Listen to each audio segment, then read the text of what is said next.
अध्यक्ष महोदय, 14, 15 और 16 फरवरी को होने वाली कार्य समिति की बैठक के प्रस्ताव में निम्नलिखित बातों पर विशेष जोर दिया गया। आंदोलन का सूत्रपात गांधी जी और उनके द्वारा चुने गए लोगों द्वारा किया जाएगा और पूर्ण स्वराज्य की प्राप्ति के लिए इस आंदोलन को अहिंसात्मक ढंग से चलाया जाएगा। सभी कांग्रेस जनों तथा अन्य लोगों को सत्याग्रहियों के साथ सहयोग करके उनकी मदद करनी चाहिए। सामूहिक विनय अवज्ञा आरंभ होने की स्थिति में भारतवासियों का आह्वान किया गया था कि सरकार को कोई स्वैच्छिक सहयोग देना बंद कर दे। अंत में नेताओं की गिरफ्तारी की हालत में भारत की जनता खुद कांग्रेस संगठन को चलाएगी और आंदोलन का नेतृत्व करेगी। प्रस्ताव में यह नहीं बताया गया था कि आंदोलन के सूत्रपात का वास्तविक स्वरूप क्या होगा। आंदोलन आरंभ होने से पहले बहुत से कांग्रेस कार्यकर्ताओं के मन में शंका थी कि इसका अंत और परिणाम कैसा और क्या होगा, हालांकि गांधी जी ने कह दिया था कि यह आंदोलन अंत तक चलेगा। यह भी सवाल उठाया गया कि कहीं पिछली बार की भांति इस आंदोलन को भी बीच में रोक तो नहीं दिया जाएगा। स्मरणीय है कि पिछली बार 1922 में चौरी चौरा की घटना के बाद आंदोलन स्थगित कर दिया गया था। अपनी आत्मकथा में जवाहरलाल ने इसे इस प्रकार बताया है। महात्मा गांधी जी के अनुसार अहिंसा का तरीका ही एकमात्र सही रास्ता है और सही ढंग से इस तरीके पर काम किया जाए तो अमोघ तरीका है। गांधी जी का यह रवैया अन्य नेताओं और कार्यकर्ताओं को नापसंद था।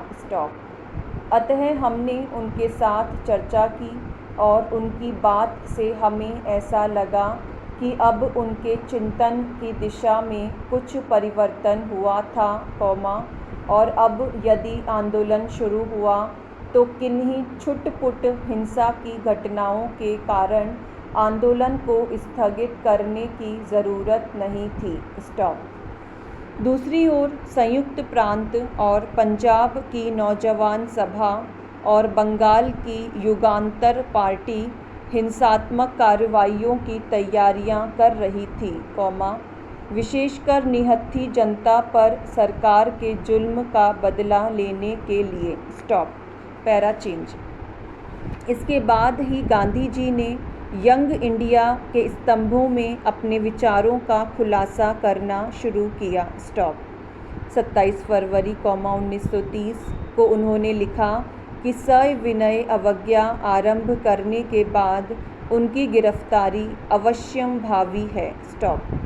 1922 में अपनी गिरफ्तारी से पहले उन्होंने लोगों से कहा था कि वे शांति रखें और कोई प्रदर्शन आदि न करें, किंतु इस बार उन्होंने इससे हट कर कहा, इस बार मेरी गिरफ्तारी के बाद मौन निष्क्रिय अहिंसा का रवैया नहीं अपनाया जाएगा, बल्कि इस बार सक्रिय ढंग की अहिंसा का प्रदर्शन किया जाएगा ताकि अहिंसा में विश्वास रखने वाला एक भी व्यक्ति जेल से बाहर या जिंदा न रहने पाए। हर व्यक्ति का कर्तव्य होगा कि वह मेरे उत्तराधिकारी अथवा कांग्रेस की सलाह के अनुसार सविनय अवज्ञा प्रतिरोध में हिस्सा ले। Para change.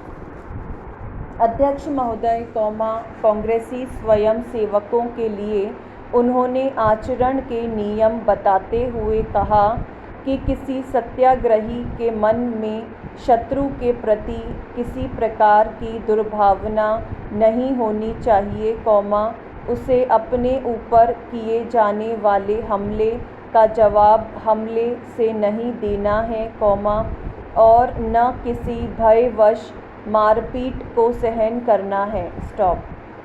सत्याग्रही का नैतिक बल इतना ऊंचा होना चाहिए कि वह मारपीट या अपमान को साहस और गरिमा के साथ सहन करे। स्टॉप।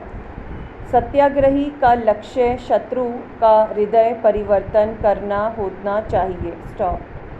संसार के सबसे शक्तिशाली साम्राज्य के विरुद्ध लड़ने वाले नेता द्वारा अपने अनुयायियों पर इस प्रकार का नैतिक अनुशासन लागू करने की घटना इतिहास में बेजोड़ है। स्टॉप।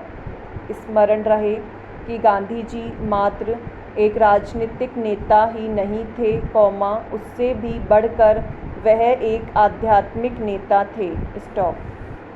गांधी जी ही कह सकते थे कि कभी कभी प्रेम की मांग होती है कि सविनय अवज्ञा की जाए। स्टॉप। आत्मा को नष्ट कर देने वाली हिंसा की गर्मी से बचने का एकमात्र उपाय सविनय अवज्ञा ही होता है। स्टॉप।